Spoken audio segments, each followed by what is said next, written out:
Shalom. Welcome back to our discernment studies. Quick question. Do you guys like fruit? I like fruit. We have a orchard out in the yard there. It's got apples, cherries, plums, figs, assortment of other different things. I love when you bite into a nice, crispy, juicy apple. Anyways, our Messiah says, by the fruits we shall discern false prophets. So let's turn to his words. Let's go to Matthew 7, 15 through 20. He says, beware of false prophets who come to you in sheep's clothing, but inwardly are ravenous wolves. You will recognize them by their fruits. Are grapes gathered from thorn bushes, or figs from thistles? No. So every healthy tree bears good fruit,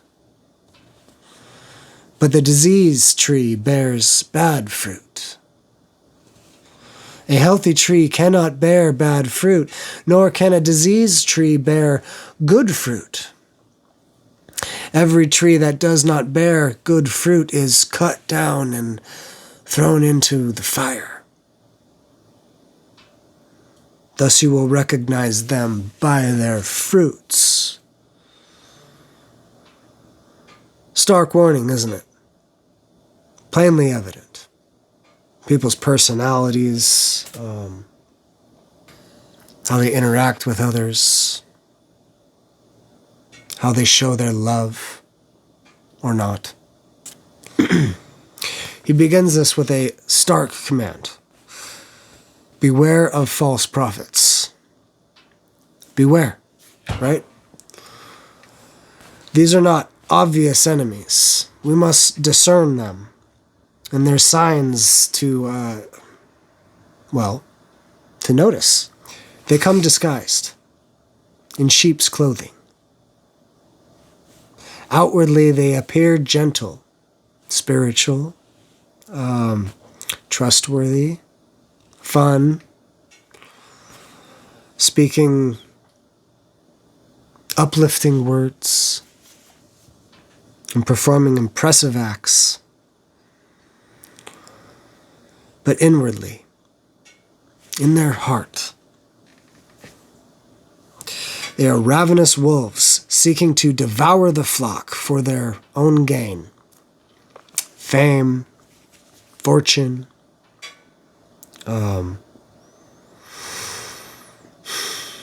control. So how do we identify them? Well, like I said before, by their fruits you shall know. Not by their words alone, not by miracles or their charisma, but by their fruits, just as our Messiah said. He uses this undeniable figure of speech from nature, right? He says, no one gathers grapes from thorn thistles. It's very true. You know, do grapes grow on thorn thistles? No, grapes grow on a smooth vine, right? And they're tasty. We have grapes. And we make wine, and it's lovely. I've never gotten pricked by a grapevine. Or figs from thistles. He also says, a healthy tree bears good fruit, and a diseased tree bears bad fruit. I'm reminded of, I'm reminded of pruning, right? What does a pruner do? A pruner helps the tree grow its best and produce good fruit, right? Think of our Father as the pruner. He's the gardener, right? And we are the vines, we are the branches, we are the things that are to produce the fruit. And he works on us. It's called the refiner's fire, right?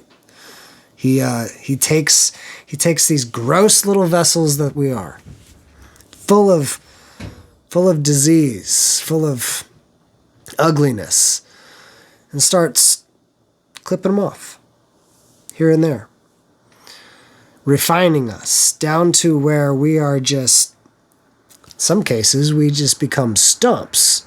And then from there, we can grow, renewed, restored, and be beautiful, all in our own time. A good tree cannot consistently, remember that, consistently, because everything has its little quirks, consistently produce bad fruit. And a bad tree cannot consistently produce good fruit. The fruit reveals the true nature of the root, the very soul of the tree. He ends this phrase with a very sobering reality. Every tree that does not bear good fruit is cut down and pitched into the fire to burn.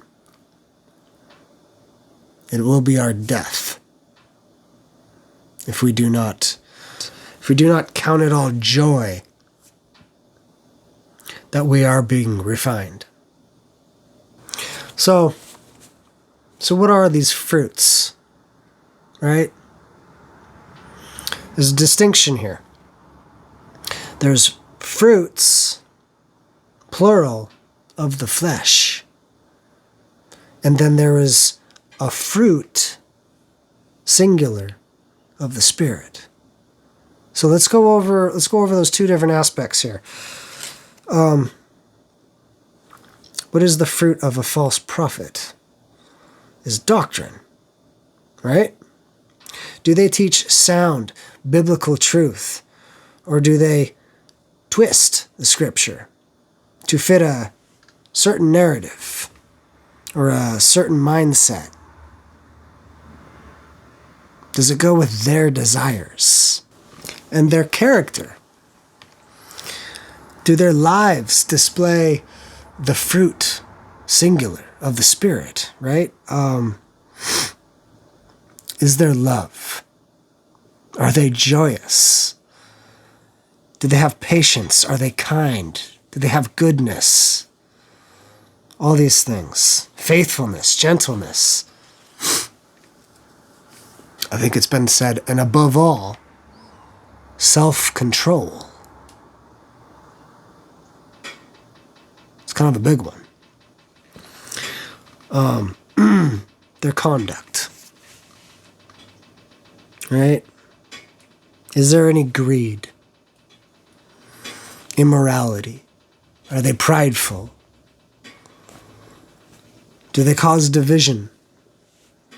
Do they exploit vulnerabilities, much like a false teacher, right? And lastly, how is their impact on others? Do their followers do they grow in righteousness? Do they grow in love? Do they grow in the truth?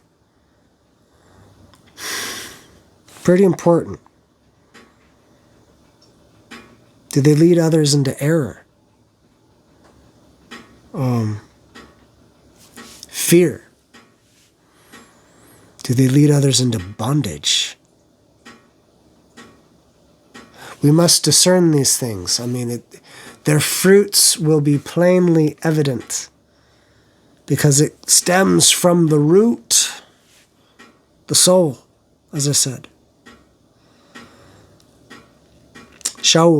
Paul, in Thessalonians 5:21, he says, we are to discern and test everything. right? And hold fast to what is good. Folks, I hope you're well. I hope you're in great company, wherever you may be. And if you're not, my prayers and my thoughts are with you.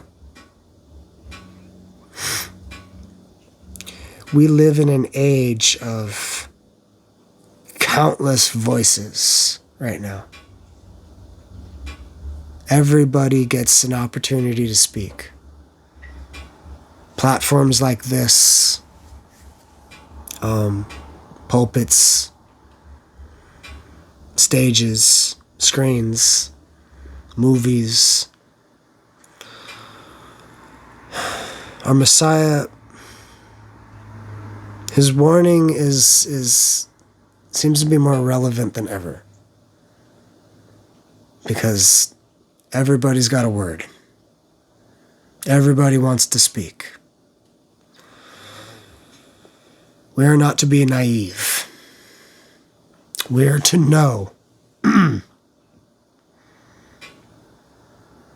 We are to know what the fruit of another is.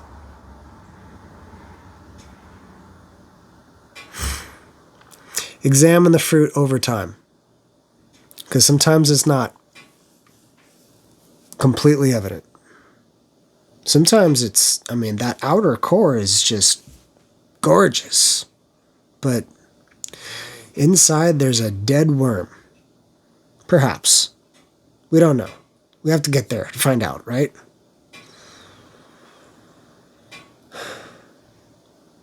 And once we do find out, we need to protect the flock. As hard as that is sometimes. Let his passage in his sermon, let it search your own heart, too.